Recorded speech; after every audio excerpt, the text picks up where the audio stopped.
যে যেভাবে উচ্ছেদ করছে এটা অমানবিক।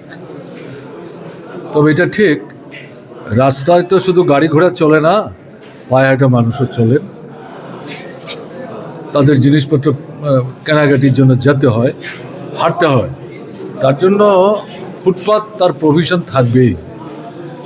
এদিক থেকে যারা ওখানে বসে কাজ করছেন তারা সবাই যে একবারে মানে হাঁটা চলার রাস্তা সবটা দখল করে করছে ঘটনাটা, কিন্তু বাধ্য হচ্ছে, বিকল্প নাই।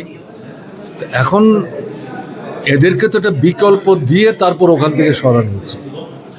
যদি এমন হয় যে বিকল্পের ব্যবস্থা হয়েছে কিন্তু তারা এটা গ্রহণ করতে চাইছে না, তারা এখানেই থাকতে চাইছে, তাহলে প্রশ্নটা আলাদা। আমাদের সরকার থাকার সময়ে মাঝে মাঝে আমাদের যে এই ফুটপাত পরিষ্কার করার জন্য উদ্যোগ নিতে হয়নি, ঘটনা তা না, কিন্তু এই পদ্ধতি আমরা নেইনি।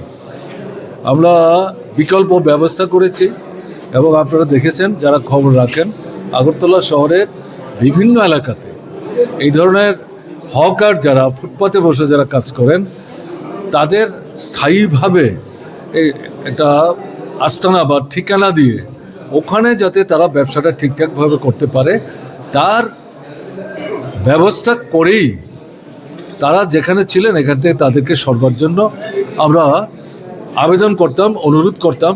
এর মধ্যে যারা একটু উলটপালট করার চেষ্টা করতেন তাদেরকে তো স্বাভাবিক কারণে প্রশাসনিক ভূমিকা নিতে হতো।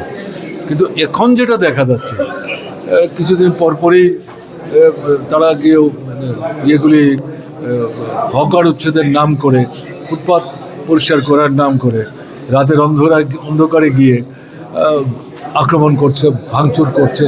এবং সবচেয়ে খারাপ জিনিস যেটা, ঠিক আছে দোকানটা সরাতে হবে, তাদের যে সামগ্রীগুলি এগুলি কেন নষ্ট করছে? তারা তো ধার দেনা করে বাকিতে বিক্রি করে কোনো মতো এগুলি চালাচ্ছে। এগুলি নষ্ট করে দিলে এগুলি তো আরেকবার কিনে দোকানটা খুলতেই পারবে না, গোটা পরিবারটা রাস্তায় দাঁড়িয়ে যায়। আমি এই জিনিসটা যেটা লক্ষ্য করছি যে প্রচণ্ড বলা যায় একটা জিঘাংসামূলক দৃষ্টি নিয়ে অমানবিক কায়দায় এই আক্রমণটা তারা সংগঠিত করছে। এটা তো জনগণের বিরুদ্ধে, গরিবদের বিরুদ্ধে যুদ্ধ। এটাকে সমর্থন তো করিই না, তীব্রভাবে নিন্দা করছি। মার্ক্সবাদী কমিউনিস্ট পার্টি এটার বিরোধিতা করছে। গতকালকেও আগরতলা শহরে পার্টির সদর কমিটির উদ্যোগে এটার বিরুদ্ধে তারা প্রতিবাদ করেছেন এবং দাবি করেছেন বিকল্প দাও, তার ব্যবস্থা করো, জিনিসপত্র যাদের এগুলি সরিয়ে নেওয়ার জন্য সময় দাও, ভাঙচুর করো। এটা তো মানছে না এই সরকার, এটা ক্ষমতা দেখাবার চেষ্টা করছে, এটা ঠিক হচ্ছে না। এটা তীব্রভাবে প্রতিবাদ করছি, এটা হওয়া উচিত না।